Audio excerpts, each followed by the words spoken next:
چہرہ باقی بچے گا؟ تو معصوم نے مسکرا کے کہا تم کیا سمجھے؟ کہا یمن میں تو ہمیں یہ پڑھایا گیا کہ ہر شے ہلاک ہو جائے گی، اللہ کا چہرہ باقی بچے گا۔ تو اب امام غضبناک ہوئے، چہرے کا رنگ زرد ہوا۔ کیا مطلب؟ تم اللہ کا چہرہ سمجھتے ہو؟ جب چہرہ اللہ رکھتا ہے تو سینہ بھی رکھتا ہوگا، جب سینہ رکھتا ہے اللہ شکم بھی رکھتا ہوگا، جب شکم رکھتا ہے تو شاخہ مبارکہ بھی رکھتا ہوگا، تو قدم بھی رکھتا ہوگا، پاؤں بھی رکھتا ہوگا، ہاتھ بھی رکھتا ہوگا۔ مولا ہمیں تو یمن میں یہی پڑھایا گیا۔ معصوم فرماتے نہیں، غلط، یہ خدا کی شان میں توہین ہے۔ تم تو خدا کو بنایا انسان بنا رہے ہو۔ جب انسان ایک دوسرے کو دیکھتا ہے، آنکھ کی پتلی میں انسان محدود ہو جاتا ہے، جبکہ خدا لامحدود ہے۔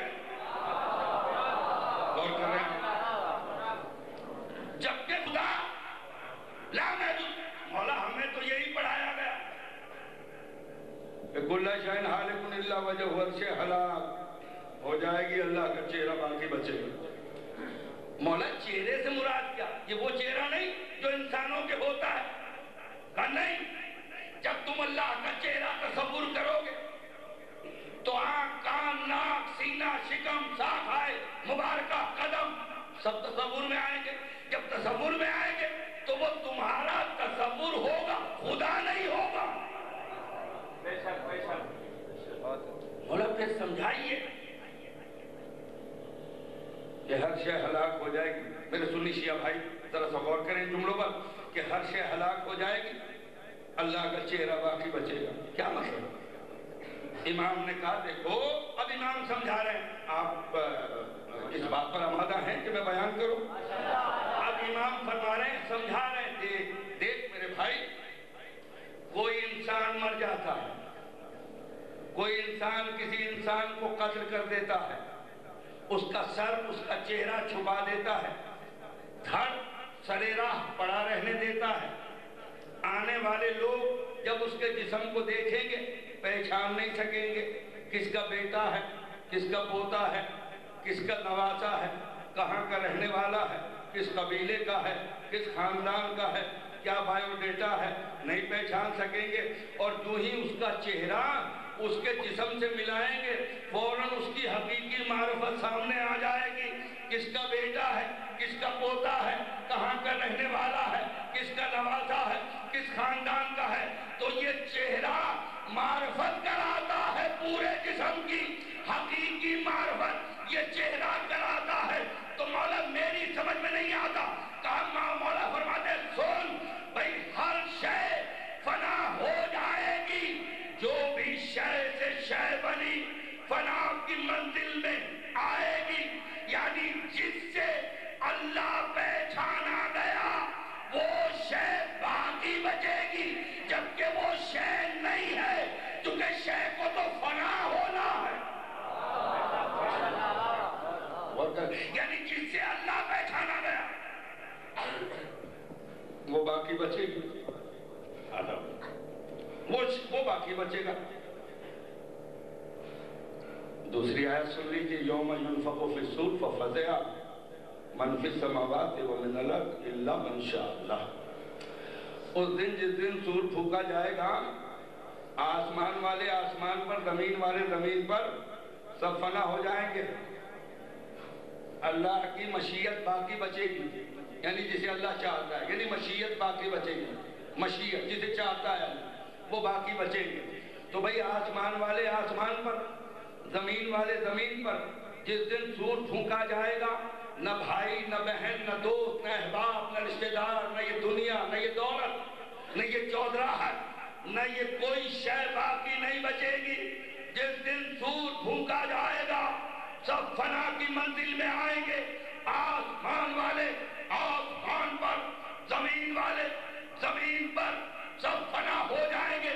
تو آسمانوں میں جبرائیل بھی رہتا ہے، آسمانوں میں میکائیل بھی رہتا ہے، آسمانوں میں اسرائیل بھی رہتا ہے، زمین پہ یہ کائنات رہتی ہے، نہ جمادات، نہ نباتات، نہ حیوانات، نہ انسان، کوئی شے، جو بھی شے سے شے بنی کوئی باقی نہیں بچے گا۔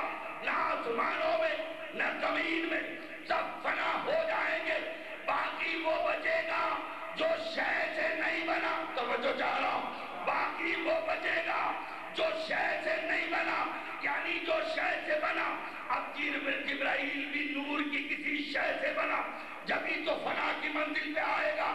اب سور پھونکنے والا فرشتہ کبھی شمال میں سور پھونک رہا ہے، کبھی جنوب میں، کبھی مشرق میں، کبھی مغرب میں، کبھی آسمانوں میں، کبھی زمین میں.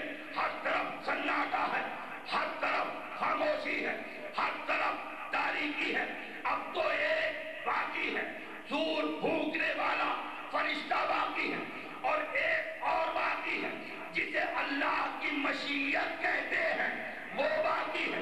اور تیسرا وہ باقی ہے جسے وجہ اللہ کہتے ہیں، اللہ کا چہرہ کہتے ہیں.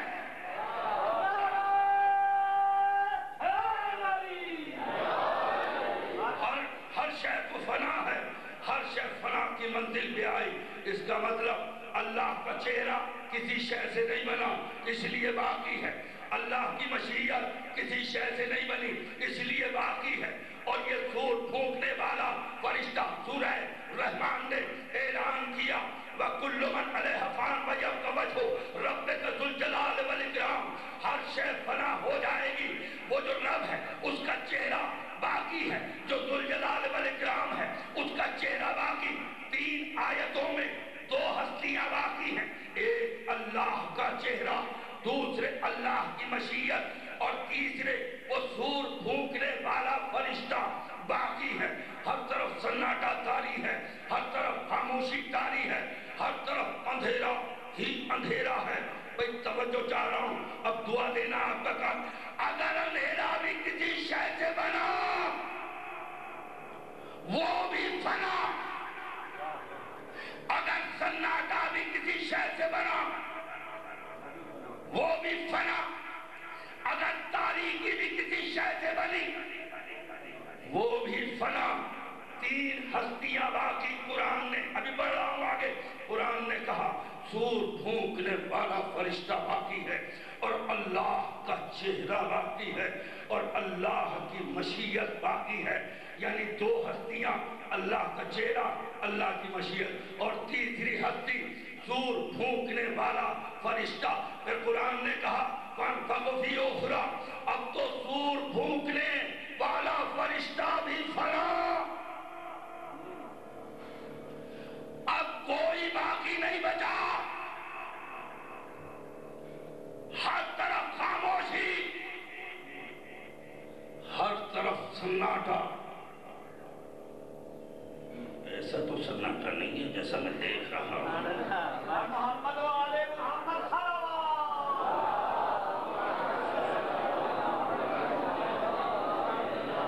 اب کوئی باقی نہیں بچا. سور پھونکنے والا فرشتہ بھی بنا. تو فلسفہ یہ کہہ رہا ہے کہ جو شے سے شے بنی فنا کی منزل پہ آئی، جب بھی شے سے شے بنے گی فنا کی منزل پہ آئے گی. اب اس کا مطلب یہ ہوا جو اللہ کا چہرہ ہے وہ اس لیے باقی ہے کہ وہ کسی شے سے نہیں بنا. یہ جو اللہ کی مشیت ہے یہ اس لیے باقی ہے کہ یہ کسی شے سے نہیں بنی. اگر شے سے بنتی تو فنا کی منزل پہ آ جاتی. اب فَانْفَقُ فِي أُخْرَى. اب تو سور پھونکنے والا فرشتہ بھی فنا. جب یہ سب فنا ہو گئے، ہر طرف سناٹا. اب میرا ایک سوال ہے، یہ آخری سوال 3-4 منٹ کا، اس کے بعد مسائل پر آ رہا ہوں.